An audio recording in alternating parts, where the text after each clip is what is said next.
যে চৈতন্য মহাপ্রভুর অবতারের ফলে বাংলার বুকে কি কি পরিবর্তন হলো, বলে এটা একদম দলিল স্বরূপ বলতে পারেন, একেবারে ঐতিহাসিক দলিল, যে মহাপ্রভু অবতারের ফলে বাংলার বুকে কি কি পরিবর্তন হয়েছিল।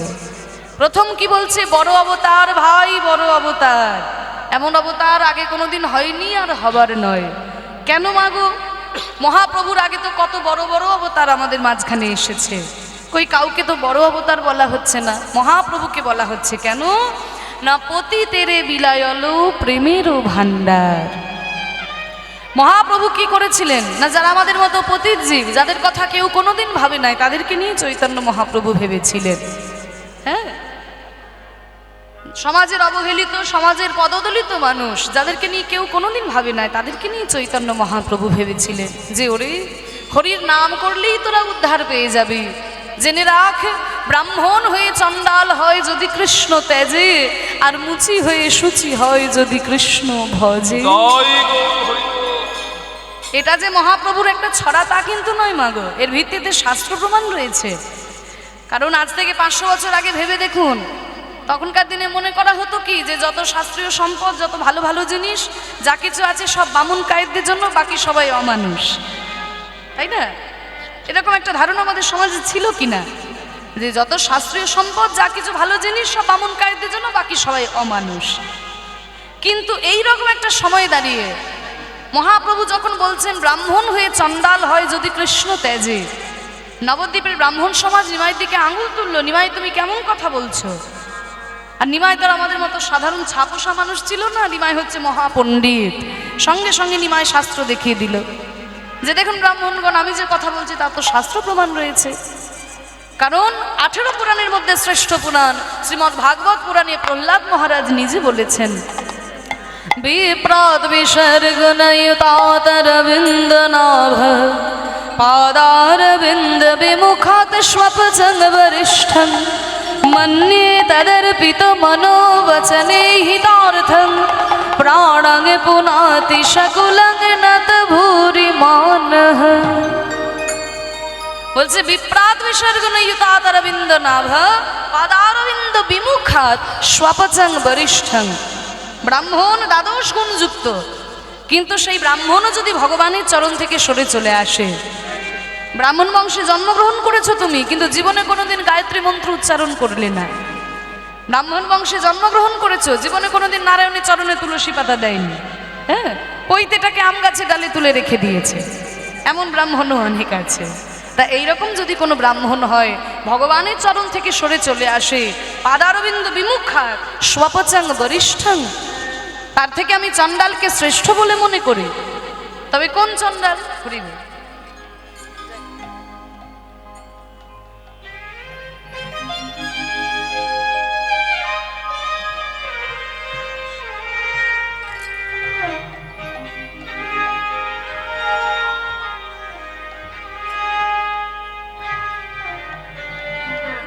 হরিবল হরিবল। কোন চণ্ডাল? সব চণ্ডাল আবার নয়, যেই চণ্ডাল রাস্তা ধারে চুল্লু খেয়ে উল্টে পড়ে থাকে, সেই চণ্ডাল তার শ্রেষ্ঠ নয়। তাহলে কোন চণ্ডাল? দেখুন ভাগবতে বলছে, যেই চণ্ডাল ভগবানের উদ্দেশ্যে 5টা জিনিস সমর্পণ করতে পেরেছে। 5টা জিনিস কি কি? মন্যে তদর্পিত মনোবচনে হিতার্থং, মন দিতে পেরেছে ভগবানকে, বচন দিতে পারে ভগবানকে, ইহিত মানে কর্ম দিতে পেরেছে ভগবানকে, অর্থ দিতে পারে ভগবানকে, দরকার হলে প্রাণ পর্যন্ত দিয়ে দিতে পারে ভগবানের উদ্দেশ্যে। এইরকম যদি কোনো ভক্ত কোনো চণ্ডালের ঘরেও জন্ম নেয়, তাহলে ওই হরিভক্তি বিমুখ ব্রাহ্মণের থেকেও এই হরিভক্তি পরায়ণ চণ্ডালকে আমি শ্রেষ্ঠ বলে মনে করি। তাহলে এই কথাটি কে বলছেন? প্রহ্লাদ মহারাজ বলছেন। কোন যুগে বলছেন? সত্য যুগে দাঁড়িয়ে বলছেন। তাহলে দেখুন খাতা কলমে সব কিছুই লেখা ছিল, শুধু প্রয়োগে ছিল না। প্রয়োগে কে শিখিয়েছেন? প্রেমের ঠাকুর আমার গৌরাঙ্গ সুন্দর। আমাদের মতো পতিত জীব, যাদের কথা কেউ কোনোদিন ভাবে নাই, তাদেরকে সেই গোলকের প্রেম ধন অকাতরে অবিচারে নিঃস্বার্থে নিঃশর্তে বিতরণ করে দিয়েছেন। সেই গোলক হতে আমার মাঝখানে অবতীর্ণ হয়ে ভক্তের ভাবকে অঙ্গীকার করে ওই ভক্তদের মাঝে সেই গোলকের প্রেমকে দান করেছেন। তাই তো বিশ্বকবি রবীন্দ্রনাথ ঠাকুর বলেছেন, আমায় নইলে ত্রিভুবনে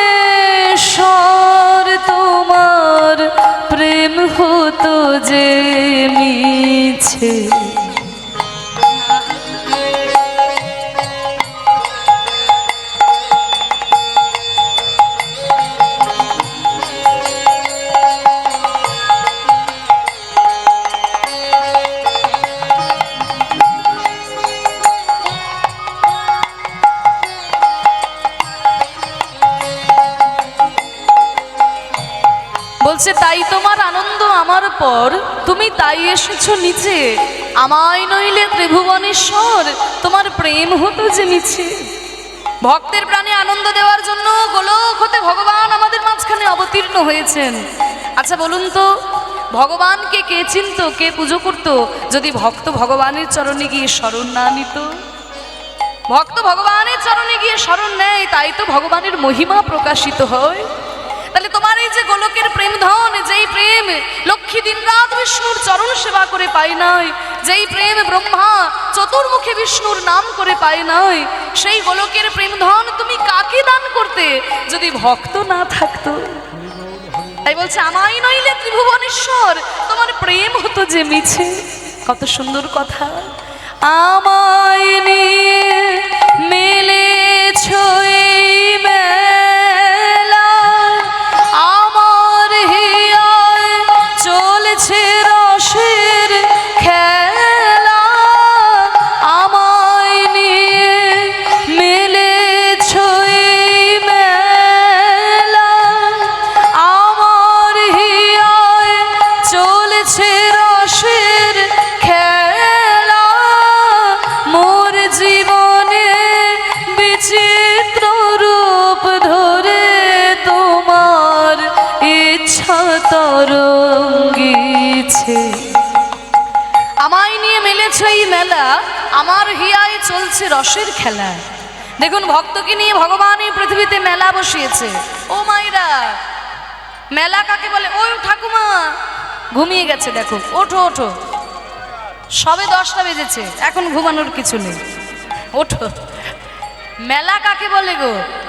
মেলা মানে কি জিলিপি আর বাদাম ভাজা, ফুচকা, তাই না? আমাদের কাছে মেলা মানে তাই, জিলিপি বাদাম ভাজা ফুচকা। কিন্তু মেলা মানে জিলিপি বাদাম ভাজা নয়। মেলা মানুষের মেলামেশা যেখানে হয় তাকে বলে মেলা, তাই না? আজকে এখানে ভক্তদের মেলা বসেছে। মেলা মানুষের মেলামেশা যেখানে হয় তাকে বলে মেলা। ফুচকা বাদাম ভাজা আসে তো মানুষ আসে বলে, মানুষ যদি না আসে তাহলে জিলিপি বাদাম ভাজা আসবে? তাহলে মানুষ যখন মেলামেশা হয় তাকে বলে মেলা। তা দেখুন, ভক্তকে নিয়ে ভগবান এই পৃথিবীতে মেলা বসিয়েছে।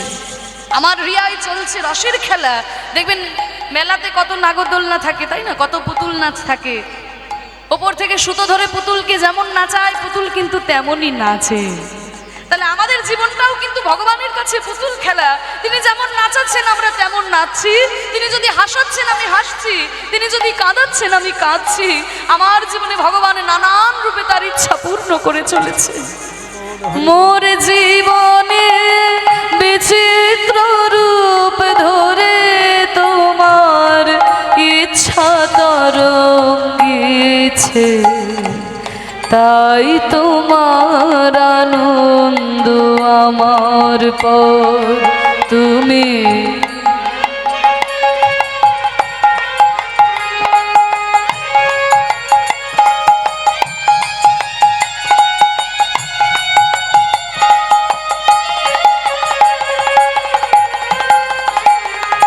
তাই তো তুমি রাজার রাজা হয়ে তবু আমার হৃদয় লাগি ফিরছ কত মনোহরণ বেশে প্রভু, নিত্য আছো জাগি।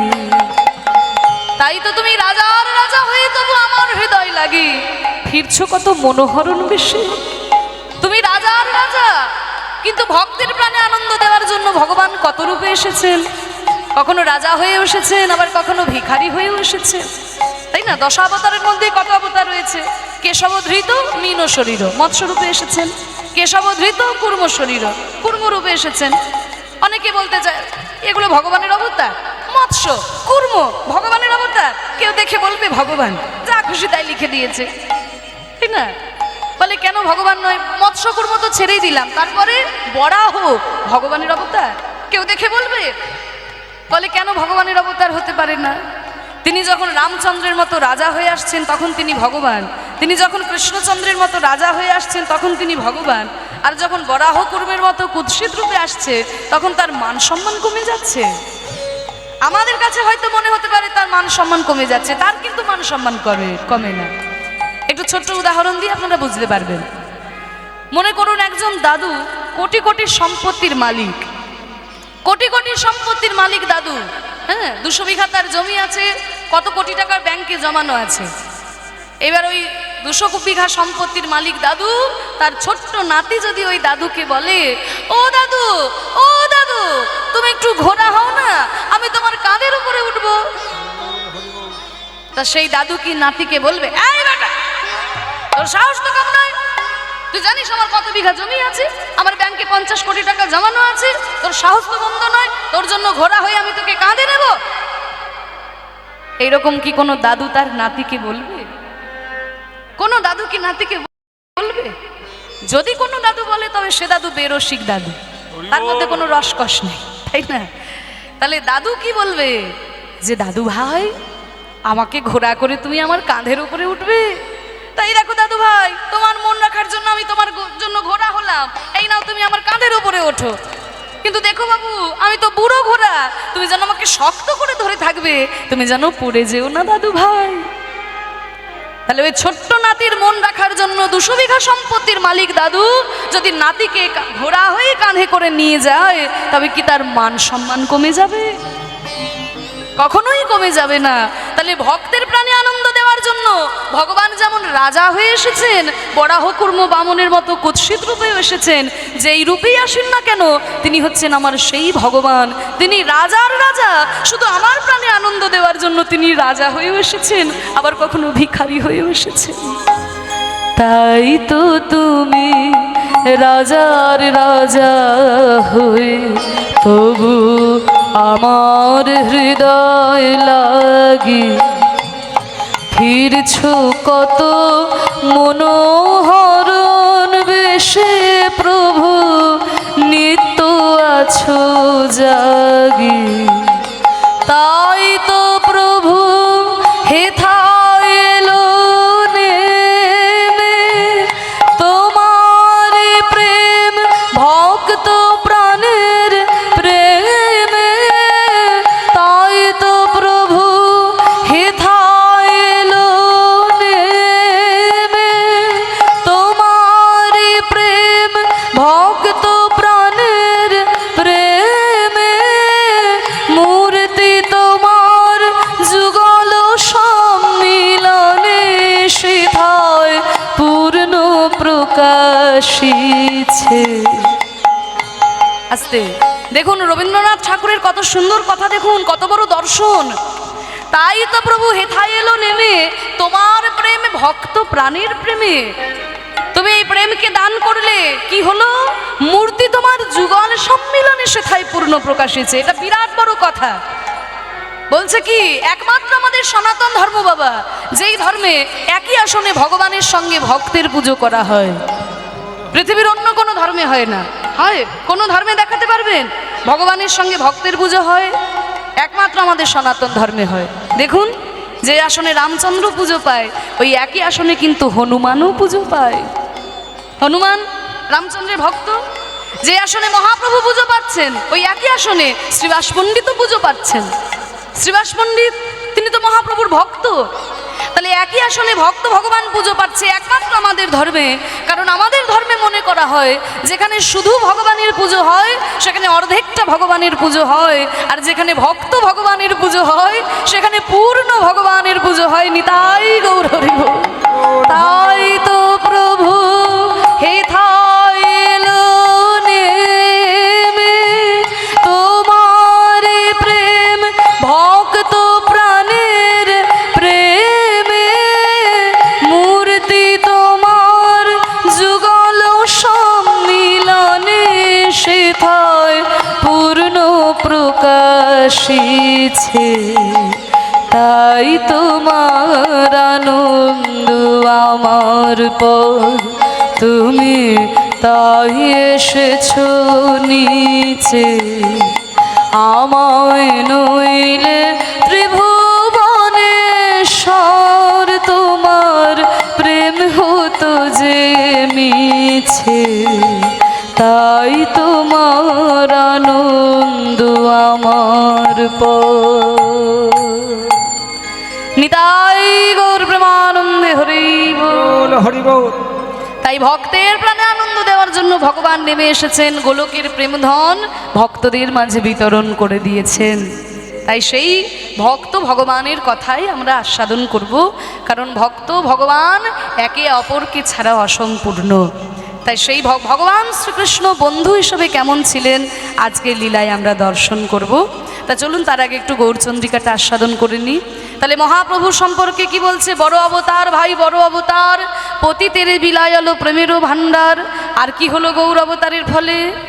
বড় অপরূপ ভাই রে আমার গোরা চাঁদের লীলা গো, বড় অপরূপ ভাই রে আমার গোরা চাঁদের লীলা গো।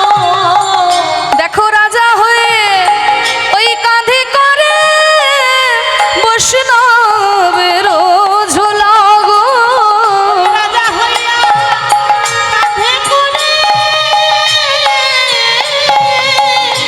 বৈষ্ণবের ঝোলা গো।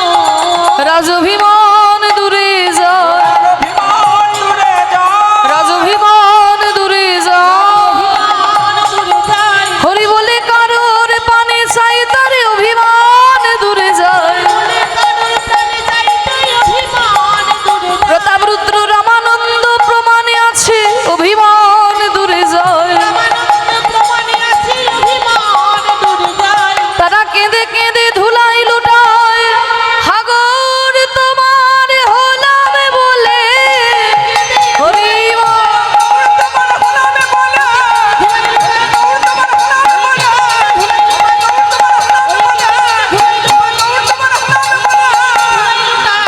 অভিমান দূরে যায়। রাজা হইয়া ওই কাঁধে করে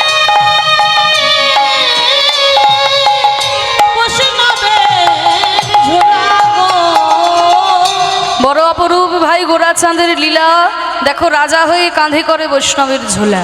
রাজা কিন্তু সবসময় অহংকারে থাকে, তাই না? আমি রাজা, সবাই আমার প্রজা।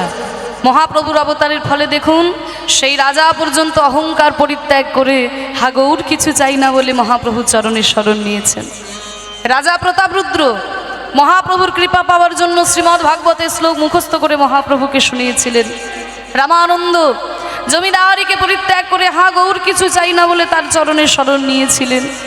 এই অহংকারের মঞ্চ থেকে নেমে আসা চৈতন্য মহাপ্রভু আমাদের শেখালেন। আর কি হলো গৌর অবতারের ফলে? গৌরাঙ্গ করুণার কথা এক মুখে আমি কহিবারে না রে গো, বলে গৌরাঙ্গের করুণার কথা এক মুখে কহিবারে নারী গো।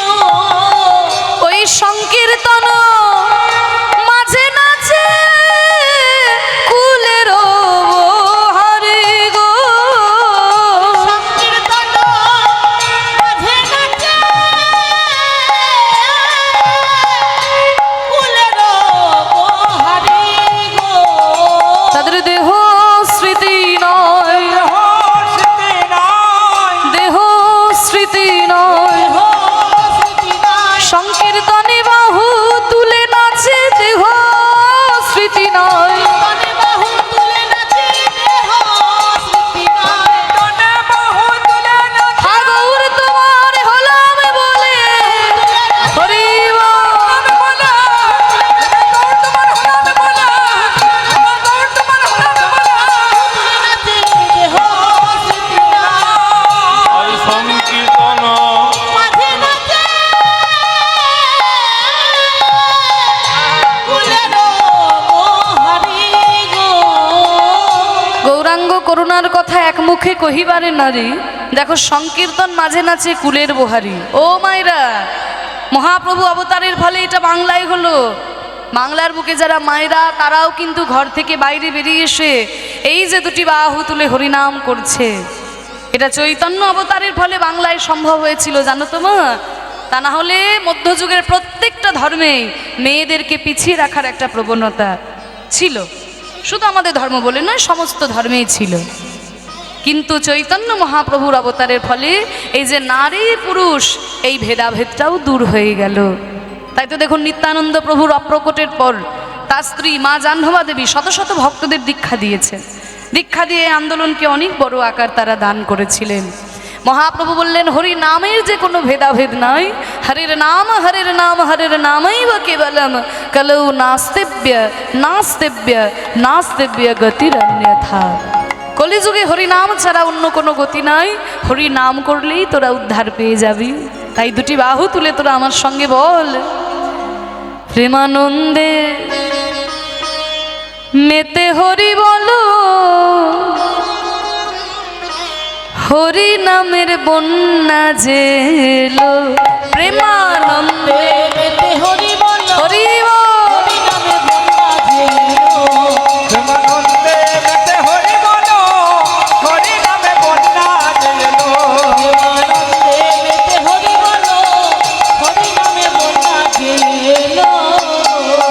বন্যার যায় বলি হারে ও তার তরঙ্গ ভারে। বন্যার যায় ও মায়েরা উলুধ্বনি।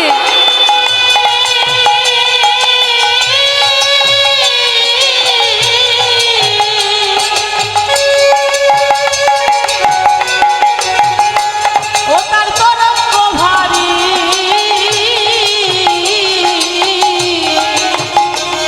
আরে প্রেমে তরঙ্গে দিচ্ছেন সাঁতার গোলকে বিহারে। বন্যারে যাই বলে হারি, ওটা তরঙ্গ ভারী। প্রেম তরঙ্গে দিচ্ছে সাঁতার গোলক বিহারে। ও তার সঙ্গে প্রভু হরি বল বলে রে, সঙ্গে প্রভু হরি বল বলে রে, সঙ্গে প্রভু।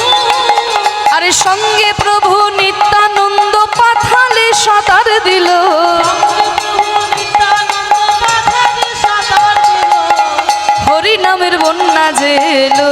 প্রেমানন্দে মেতে হরি বল, হরি নামে বন্যা জেলো।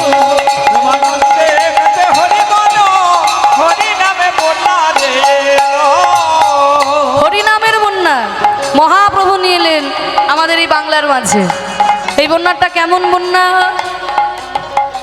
এমন বন্যা দেখি নাই মানুষ শুকনাতে তলায়। এমন বন্যা দেখি না।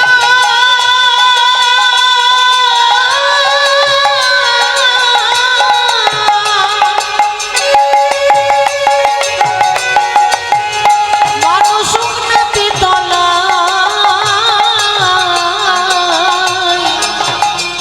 আরে ডুবলো নদের নারী পুরুষ জাতির বিচার নাই। এমন বন্যা দেখি নাই, মানুষ নাতে জানায়। ডুবলো নদের নারী পুরুষ জাতের বিচার নাই। ও মায়েরা বন্যা দেখেছো? হ্যাঁ, একটু কথা বলো আমার সঙ্গে, চুপ করে মুখের দিকে তাকিয়ে বসে থেকো না। বন্যা দেখেছো? এদিকে হয় নাকি? হ্যাঁ, তোমাদের চারিদিকে যা পুকুর টুকুর দেখতে পাই, আমার তো মনে হয় বৃষ্টি হলেই হয়তো সব ডুবে যায় রাস্তাঘাট। না হয় না তো? এইখানে এক হাঁটু করে জল হয়। বাহ, তাহলে আপনাদের আর বন্যার কথা বেশি বলতে হবে না। আমিও বন্যা দেখেছি, কারণ আমার বাড়ি হচ্ছে বীরভূম জেলার ইলামবাজার। আপনারা জয়দেবের মেলা গেছেন? ওই দেখো মা হাত তুলেছে, আরও অনেকেই হয়তো গেছে। হ্যাঁ, ওই তো অনেক মায়েরা গেছে। বাহ, তার ওই যে অজয় নদী, ওই জয়দেবটা আমাদের ইলামবাজার ব্লকের মধ্যেই পড়ে। তাই যেহেতু নদীর ধারে থাকি, ছোটবেলায় দু একটা বন্যা আমিও দেখেছি। আবার আমার যেখানে বিয়ে হয়েছে আর কি, ওই ইলামবাজার থেকে নদী বরাবর 5 কিলোমিটার যেতে হয়। মানে ওইটাও একদম নদীর ধারে, সেখানে আবার নদীর জল একটু বাড়লেই গ্রামের ভেতরে জল চলে আসে। বন্যার সঙ্গে আমার খুব আর কি ভালো সম্পর্ক হয়েছে। আবার আমার যিনি কর্তা, উনি থাকেন মার্চেন্ট নেভিতে, মার্চেন্ট নেভির অফিসার। তাই ওনাকে আবার 6 মাস জলেই থাকতে হয়। তাই আমার জলের সঙ্গে ভালো সম্পর্ক হয়েছে। হরি বল। তা বন্যা আমিও দেখেছি, বন্যা তোমরাও দেখেছো, কিন্তু এমন কি কোথাও কোনো বন্যা দেখেছো যে যেখানে জল নাই অথচ মানুষ তলিয়ে যাচ্ছে? ও মায়েরা, এমন বন্যা দেখেছো নাকি যে জল নাই অথচ মানুষ হাবুডুবু হাবুডুবু খাচ্ছে? এমন বন্যা যদি দেখতে হয় তাহলে যেতে হবে নবদ্বীপে। মায়েরা মায়াপুরে গেছেন তো? দেখবেন কোথায় কোথায় থেকে ভক্তরা এসেছে, তাই না? কোথায় আমেরিকা, কোথায় ইংল্যান্ড, কোথায় রাশিয়া, কোথায় জাপান, কোথায় অস্ট্রেলিয়া, কত কত দেশ থেকে মানুষরা এসে দুটি বাহু তুলে হরিনামে এমনভাবে পাগলের মতো নৃত্য করছে, দেখে বুঝতে পারা যায় জল নাই, অথচ এই প্রেমের বন্যায় একদম হাবুডুবু হাবুডুবু খাচ্ছে। বল হরি বল। মাগো, তোমাদের সাধুগুরু বৈষ্ণবের আশীর্বাদে এই গত বছর আমি গেছিলাম লন্ডনে কীর্তন পরিবেশন করতে। অনেকেই হয়তো তোমরা ইউটিউবে দেখেছো যারা আমার কীর্তন শোনো। তা সেখানে আমি 40 দিন ছিলাম। ইউকে 4টি শহরে কীর্তন করেছি, স্কটল্যান্ডের ইডেনবার্গ, ম্যানচেস্টার, বার্মিংহাম আর পোর্টসমাউথ। এই 4টি বড় বড় শহরে কীর্তন করেছি। তা সেখানে যখন কীর্তন গাইতে গেলাম, কি বলবো, খুব গর্ব হচ্ছিল, জানেন তো? সৌভাগ্য নয়, খুব গর্ব হচ্ছিল। কারণ যারা আমাদের দেশকে 200 বছর শাসন করেছে, তাদের দেশে গিয়ে মহাপ্রভুর কীর্তন প্রচার করছি, এর থেকে বড় গর্বের আর কি হতে পারে, তাই না? তা যেটা অবাক হলাম যে বাঙালি যারা রয়েছে, ভারতীয় যারা রয়েছে, তারা তো হরিনাম করছে, কিন্তু জানো তো ওই দেশের কত সাদা মানুষ, তারাও কিন্তু তিলক সেবা করে, গলায় তুলসীর মালা পরে, হ্যাঁ, ধুতি আর চাদর গলায় দিয়ে, গায়ে নামাবলি দিয়ে, তারা আবার প্রসাদ ভোজি। ভাবতে পারছেন? লন্ডনের মতো জায়গায় থেকে তারা প্রসাদ ভোজি। তা তারা হরিনামে এমনভাবে পাগলের মতো ধুলাই লুটিয়ে গড়াগড়ি দিচ্ছে। মহাপ্রভু বলেছিল না, পৃথিবীতে আছে যত নগরাদি গ্রাম, সর্বত্র প্রচার হবে আমার হরে কৃষ্ণ নাম। মহাপ্রভুর এই বাণী যেন একেবারে সত্যি হয়ে উঠেছে। তাই দেখলাম বাবা, জল নাই, অথচ এই হরিনামে একদম হাবুডুবু হাবুডুবু খাচ্ছে। তাই তো বলছে, এমন বন্যা দেখি নাই মানুষ শুকনাতে তলায়, এমন বন্যা দেখি নাই মানুষ শুকনাতে তলায়, ওই ডুবলো নদের নারী পুরুষ জাতির বিচার নাই। বন্যা দেখি নাই মানুষ শুকনাতে তলায়, নদের নারী পুরুষ জাতের বিচার নাই। না না, কোনো জাত বিচার নাই। আগে ছিল জাত বিচার, মহাপ্রভু কোনো জাতির বিচার রাখলেন না, হরি নাম করলেই হবে। তাই তো দেখুন আপনাদের এখানে যে কীর্তনের আসরে শত শত ভক্তের সমাগম হয়েছে, আপনার পাশের লোকটি কোন জাতির, কোন ধর্মের, আপনি বিচার করে কীর্তন শুনতে বসেছেন? আমরা সবাই এক মন প্রাণ নিয়ে ভগবানের চরণে তাকে ডাকি। এটা বাংলায় সম্ভব হয়েছে একমাত্র মহাপ্রভুর জন্য। তাই তো তাকিয়ে দেখো, ওই হরিদাস হরি বল বলে রে, হরিদাস ওই হরিদাস সে কাজের ছেলে, সেও বুঝি ডুবে গেল।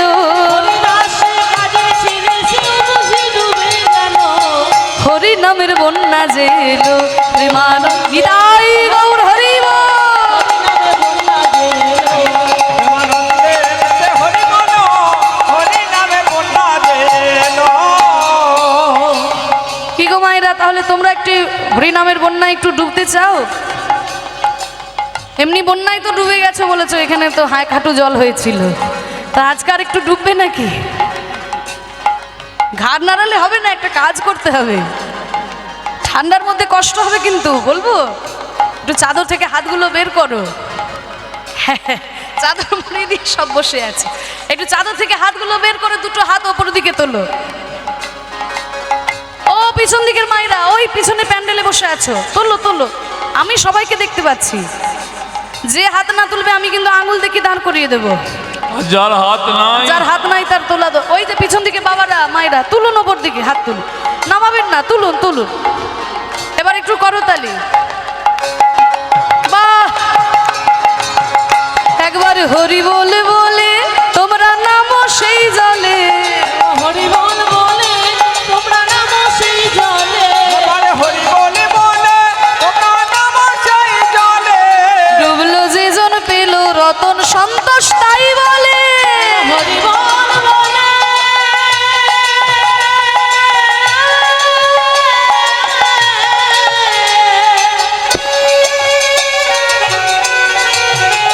তোমরা নামো সেই জলে।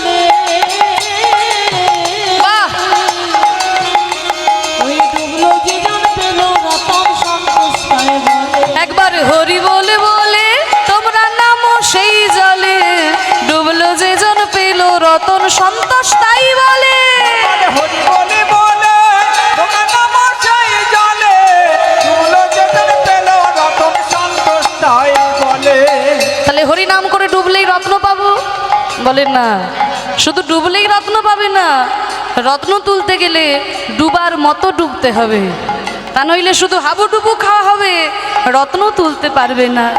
এ নামে ডুবার মতো হরি বল বলে রে ডুবার মতো,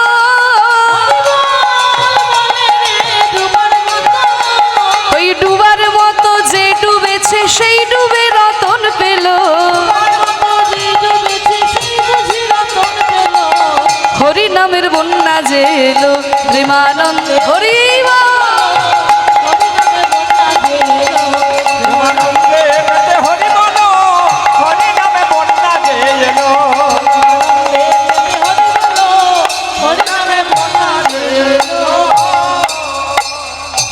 হরিনাম করে আনন্দ হয়েছে? ও মায়েরা সত্যি কথা বলছো তো? আনন্দ হয়েছে? সিরিয়ালে দেখবি? তাও বলছে হরি বল। হ্যাঁ শোনো, সবই থাকবে, আনন্দ থাকবে, বিনোদন থাকবে, সবই থাকবে, কিন্তু জানো সাধন ভজন ভুলে যেও না। সন্ধ্যাবেলায় ঠিক একদম রিমোট নিয়ে সময় মতো একবার স্টার জলসা আর জি বাংলা যেমন ঘোরাতে ভুলে যাও না, ঠিক তেমনি সকাল সন্ধ্যা ঠাকুর ঘরে গিয়ে ভগবানকে যেন ডাকতেও ভুলে যেও না। হ্যাঁ, কারণ জেনে রেখো সেই গোবিন্দই কিন্তু আমাদের একমাত্র আপন। আর ভগবানকে ডাকলে সকাল সন্ধ্যা তুমি ঠাকুর ঘরে গিয়ে ঠাকুরকে ডাকলে কৃষ্ণ তোমার সামনে বাঁশি নিয়ে দাঁড়িয়ে যাবে না, আর মা কালীও খাড়া নিয়ে দাঁড়িয়ে যাবে না। তাহলে লাভটা কি হবে? লাভটা কি হবে? বলে লাভটা কি হবে জানো? যখন এক মনে তুমি চোখ বন্ধ করে ভগবানকে স্মরণ করবে না, জীবনে কাকে কাকে ঠকিয়েছো একে একে মনে পড়ে যাবে, জীবনে কি কি খারাপ কাজ করেছো একে একে মনে পড়বে। আর যদি মনে পড়ে জানবে ঠাকুর ঘরে যাওয়াটা তোমার সার্থক হয়েছে। ঠাকুর ঘরটা শুধুমাত্র ধূপকাঠি দেখানোর জন্য নয়, গেলাম আর তাড়াতাড়ি ধূপকাঠি দেখিয়ে 3 তলার ওপরে ঠাকুর ঘর কোনো রকমে ধূপকাঠি দেখিয়ে চলে এলাম। শুধু ধূপকাঠি দেখানোর জন্য ঠাকুর ঘর নয়, ঠাকুর ঘরটা হলো নিজের জন্য, নিজেকে শুধরে নেওয়ার জন্য ঠাকুর ঘর। দেখবে সকালবেলায় আমরা ঘুম থেকে উঠেই কিন্তু ব্রাশ আর কলগেট নিয়ে দাঁত ঘষাঘষি শুরু করি। কেন? দাঁতকে ভালো রাখতে হবে, তাই দামি দামি টুথপেস্ট আমরা ব্যবহার করি, তাই না? তা সকালবেলায় দাঁতকে ভালো রাখার জন্য ব্রাশ কলগেট নিয়ে ঘষাঘষি করি, কিন্তু মনকে ভালো রাখার জন্য কিছু করি? এই মনকে ভালো রাখার জন্য একটা গীতার শ্লোক পাঠ করে দেখি। তাও যদি না বুঝতে পারি, হরে কৃষ্ণ মহামন্ত্র নাম গুরু মন্ত্রটাও একটু জপ করবেন। সকাল সন্ধ্যে ভগবানকে স্মরণ করলে এই মনটা শুদ্ধ হবে, মনটা পরিষ্কার হবে, আর আপনি নিজে ভালো থাকবেন। আর আপনি যদি নিজে ভালো থাকেন তবেই তো আপনি অপরকে ভালো রাখতে পারবেন। তাহলে এই মনটা ভালো থাকে কিসে? একমাত্র এই হরিনাম সংকীর্তনে। এই যে আমরা নাম করলাম, মনে আনন্দ পেলাম, কি গো মায়েরা আনন্দ হয়েছে তো? তাই হরিনাম দিয়ে মহাপ্রভু জগৎকে উদ্ধার করলেন। তাই বলছে জবনেও নাচে গায় আর বলে হরি নাম গো, জবনেও নাচে গায় বলে হরি নাম গো, আরে হেন যাব তারে সেবন চিত বলো রাম গো,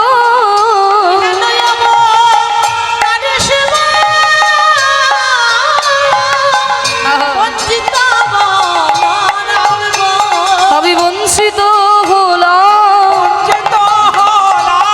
হেন গৌরে অবতারে বঞ্চিত হলাম, আমি প্রেমে পেতে রইলাম বাকি, শ্রী গুরু বৈষ্ণবে দিয়ে ফাঁকি। হরি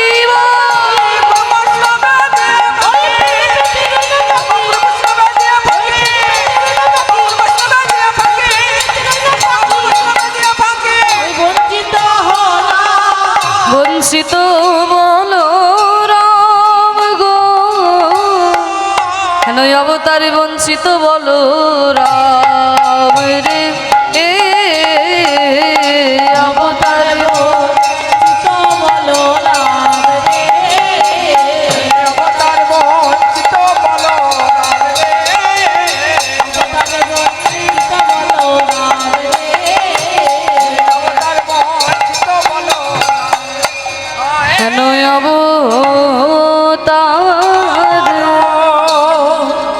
জানি তাই। এতক্ষণ আমরা গৌর চন্দ্রিকার মধ্যে ছিলাম। চৈতন্য মহাপ্রভু অবতারের ফলে বাংলার বুকে বিশেষ বিশেষ পরিবর্তন হলো, আমরা আস্বাদন করলাম। এবার চলুন মধুময় শ্রীধাম বৃন্দাবনে গিয়ে আমরা সেই ভক্ত ভগবানের লীলা আস্বাদন করব। ভগবান শ্রীকৃষ্ণ বন্ধু হিসেবে কেমন ছিলেন আজকে আমরা সেই কথা আস্বাদন করব। ভগবান শ্রীকৃষ্ণ কেমনভাবে সুদামাকে ভালোবেসেছিলেন এবং সুদামাও কেমনভাবে কৃষ্ণকে ভালোবেসেছিলেন, সেই সখ্যরসের লীলা আমরা প্রাণ ভরে আস্বাদন করি। তাই চলুন মধুময় শ্রীধাম বৃন্দাবনে যাই। তা যেহেতু পরবর্তী রাসলীলা হবে, তাই পরে রূপের একটুখানি পদ এবং অভিসারের পদ আমরা একটু ছোট করে আস্বাদন করে নেব। চলুন মায়েরা, বৃন্দাবনে যাবে তো? সবাই যাবে তো? বেশ, যারা যারা যাবে না একটু উলুধ্বনি দাও।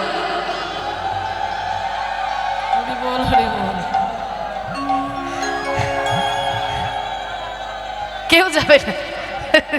ও মায়েরা, তোমরা কেউ যাবে না? বৃন্দাবনে যাবে না? যাবে? তাহলে উলুধ্বনি কেন দিলে? আমি বললাম যারা যারা বৃন্দাবনে যাবে না উলুধ্বনি দাও। ওই জন্য বলছে একটু মন দিয়ে শোনো। মনটা তো ঘরে পড়ে আছে। ওরে বাবারে, সব কুটুম্বাটুম এসছে, সব কি খাওয়া দাওয়া করলো কে জানে, কোথায় সব ঘুমোবে নাকি গান শুনবে, মায়েদের সব নানান রকম চিন্তা ভাবনা। তা ওই সব চিন্তা ভাবনা ছাড়ো, এই যে যতক্ষণ বসে আছো আজকের দিনটায়, কাল থেকে তো সারা বছর ওই সংসারের চিন্তাই করবে। হ্যাঁ, আজকে সারা রাত্রি আর অন্য কোনো চিন্তা নেই, একদম ভগবানের চরণে মনকে দাও। এবার যারা যারা মন নিয়ে বৃন্দাবনে যাবে তারা জোর করে উলুধ্বনি দাও।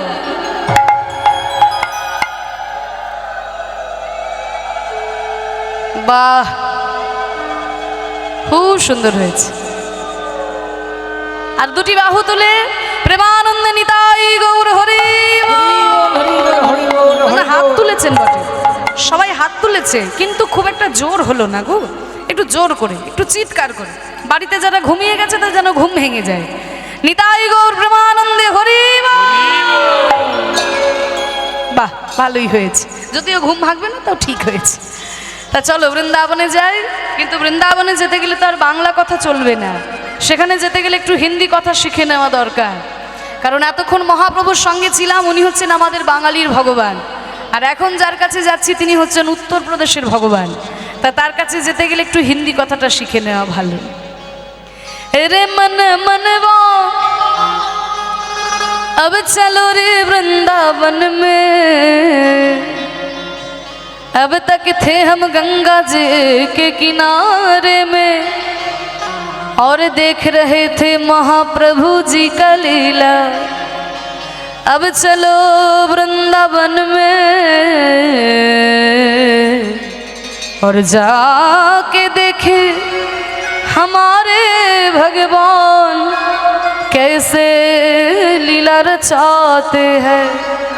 বৃন্দাবনে গিয়ে দেখি ভগবান কেমন লীলা রচনা করেছেন। अब चलो रे मन, हाँ हाँ चलो रे मन, गंगा यमुना तेरे चलो मन। दाई गौर हरि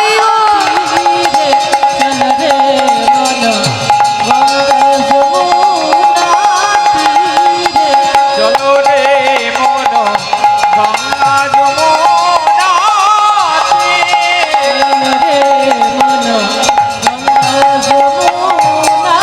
चल चल चल रे, चल रे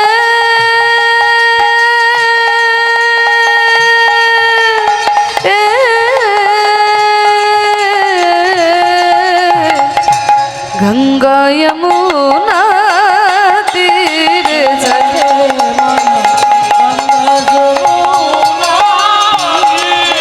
চলো রে মন গঙ্গা যমুনা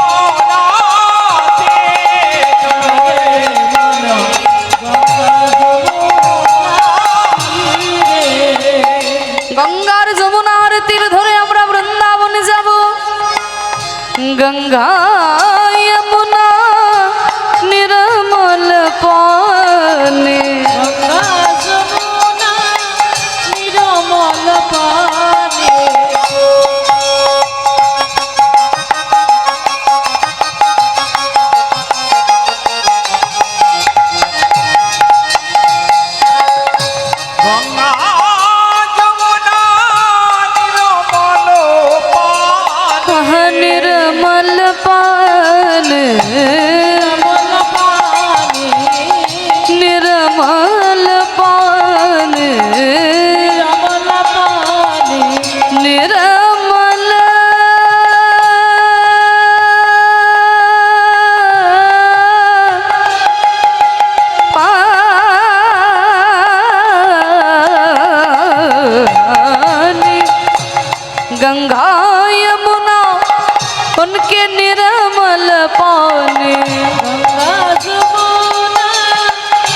গঙ্গার যমুনার নির্মল জলে স্নান করলে কি হয়?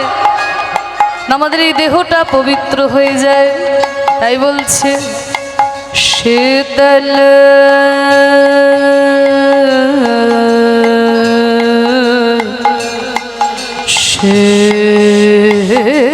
शीतल होवत शरीर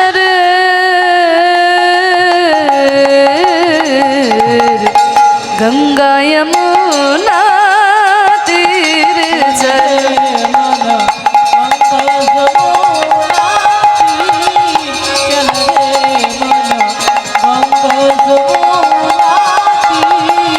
চলো রে মন গঙ্গা যমুনাতে। গঙ্গার যমুনার তীর ধরে আমরা বৃন্দাবনে এলাম। আর বৃন্দাবনে এসে আমরা কি দেখছি? ওই দেখো কদম গাছের তলায় দাঁড়িয়ে প্রাণ গোবিন্দ বংশী বাজাবত নাচত কান্হা।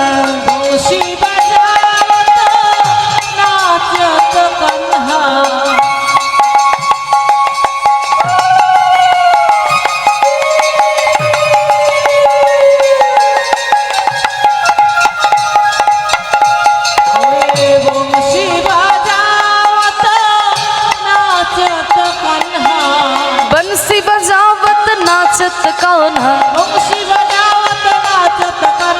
नाचत कान्हा बंसी बजावत, बंसी बजावत नाचत कान्हा।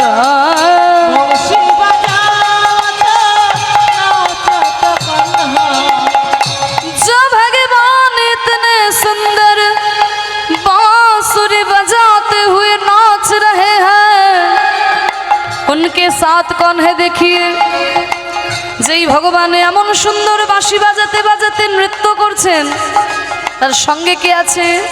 দাদা বলরাম। তাই বলছে সঙ্গ লিয়ে বলবীর চলো মন গঙ্গা যমুনা তীরে চলে।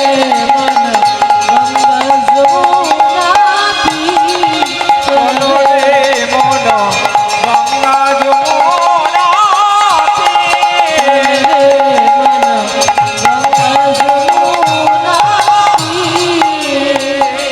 তাহলে বাঁশি বাজাতে বাজাতে নৃত্য করছেন কদম গাছের তলায়। তাকে দেখতে কেমন? দেখতে উনকে মোর মুকুট পীতাম্বর শোহে,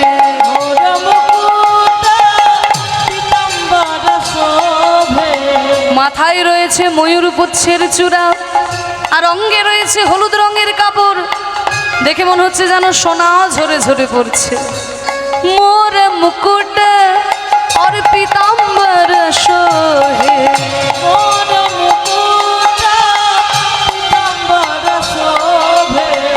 আর কানে দুলছে কুণ্ডল, হীরের কুণ্ডল ঝলমল ঝলমল করছে। কুণ্ডল ঝলকত হীর চলো মন গঙ্গা যমুনা তীরে চলো।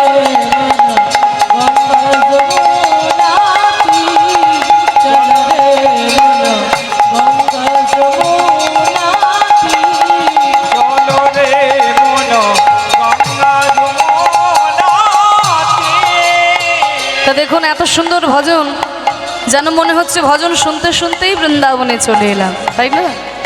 যিনি লিখেছেন এত বড় ভক্ত ছিল মাগো, আমাদের মতো মানুষ হয়ে জন্ম নিয়ে ভগবানকে নিজের স্বামী হিসেবে পেয়েছিলেন। সেই মীরাবাই লিখেছেন এই ভজনটি। मीरा के प्रभु गिरधर नागर, मीरा के प्रभु गिरिधर नगर, प्रभु गिरधर नागर, गिरिधर नागर, गिरधर नागर, गिरिधर नागर। मेरा मेरा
গঙ্গা যমুনা তীর হরি